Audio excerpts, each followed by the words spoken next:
They say time changes people, but I never imagined it would change my husband so much that after 25 years together, he would look at me like a stranger. For years, I believed we were growing old side by side, that every wrinkle, every grey hair, was a symbol of the life we built together. But I was wrong. One evening, the man I had loved since I was 20 looked me in the eyes and said, "Maya, you've changed. I need someone younger." And what I said next left him speechless. When Robert and I got married, we were the couple everyone admired. We met in college. He was charming, full of dreams, and I was the girl who believed love could conquer anything.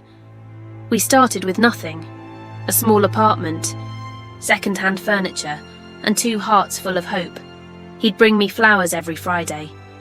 I'd stay up late waiting for him after work, just to share dinner together, even if it was instant noodles. Years passed, and we built everything: a home, a family, a life.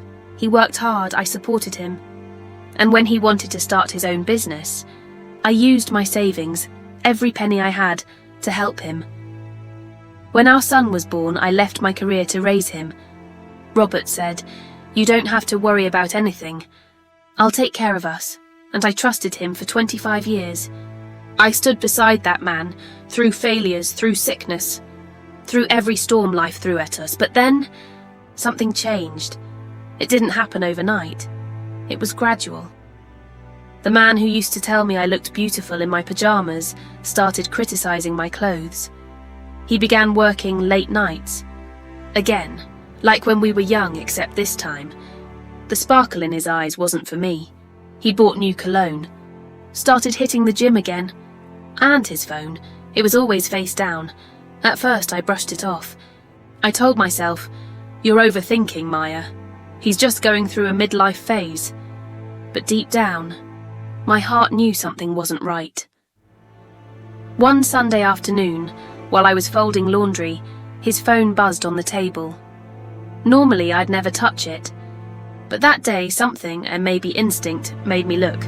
A message preview popped up. "Can't wait to see you tonight." I froze. My heart started pounding so loud I could hear it, hands trembling. I opened the message thread. There she was, Emily, a 27-year-old woman from his office. Young, pretty, full of flirty emojis and words I hadn't heard from him in years. He called her sweetheart. He told her she made him feel alive again. And then I read the message that broke me. "Maya will never understand. She's gotten so different." I dropped the phone. I felt like my world shattered into 1,000 pieces. That evening, I waited for him. He walked in, humming like nothing was wrong. When I handed him his phone, unlocked and opened to the messages, his smile faded. He tried to explain, "Maya, it's not what it looks like." But I cut him off. "After 25 years, Robert? After everything I gave up for us? You want someone younger?" He looked down, silent. Then he whispered, "You've changed. You're not the same woman I married. I need to feel young again." That sentence burned into my soul. For a moment, I couldn't breathe. I wanted to scream, to cry, but I didn't. Instead, I looked at him and said, "You're right, Robert. I've changed. I've grown. I became the woman who carried this family, who stood by you when you were nothing, and who believed in you when no one else did." I could see guilt flicker in his eyes, but his pride wouldn't let him admit it. Scene 5, the breaking point. He packed a small bag that night. He said he needed time to think. I didn't stop him. I just watched him walk out the door, the same door we'd walked through hand in hand 1,000 times before. The house felt empty without him. But strangely, it also felt peaceful. For weeks, I cried. I couldn't eat, couldn't sleep. Our son, who was studying abroad, kept calling, but I didn't have the heart to tell him. Then one morning, I looked in the mirror. My eyes were swollen, my hair a mess, but I saw something new, strength, and I said to myself, he might want someone younger, but I'll become someone wiser. I started doing things I hadn't done in years. I joined a yoga class, started painting again, went for coffee with friends I had lost touch with. I even began volunteering at a women's shelter, hearing stories that made me realize I wasn't alone. With every day, I began to feel alive again. But this time, for me, not for anyone else. Then one day, out of the blue, Robert called. He said he wanted to meet. We met at a quiet cafe, the same one where we used to spend our Sunday mornings. He looked different, older, tired. Emily had left him. He told me he'd made a mistake, that the excitement he felt was temporary, but the emptiness afterward was unbearable. "I miss us, Maya," he said. "Can we start over?"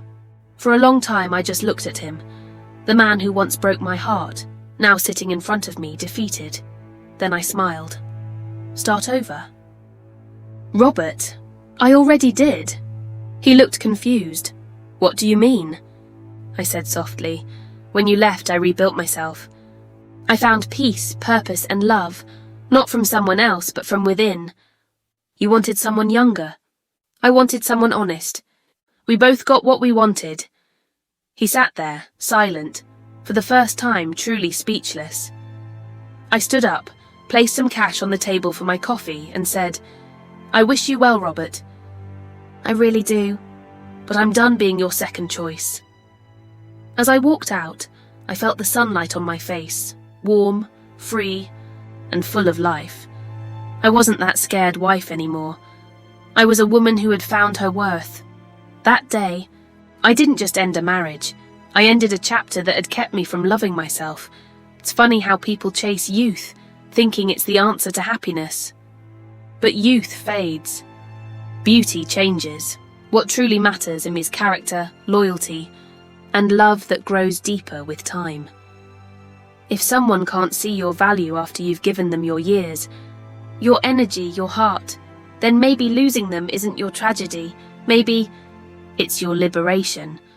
So to every woman who's ever been told she's not enough or too old, remember this: you are not replaceable, you are irreplaceable, and one day, the same person who made you feel small will realize you were the best thing they ever had if you were in my place.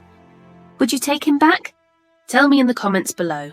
And if this story touched your heart, don't forget to subscribe for more real-life stories like this one, because sometimes the most powerful revenge is self-respect.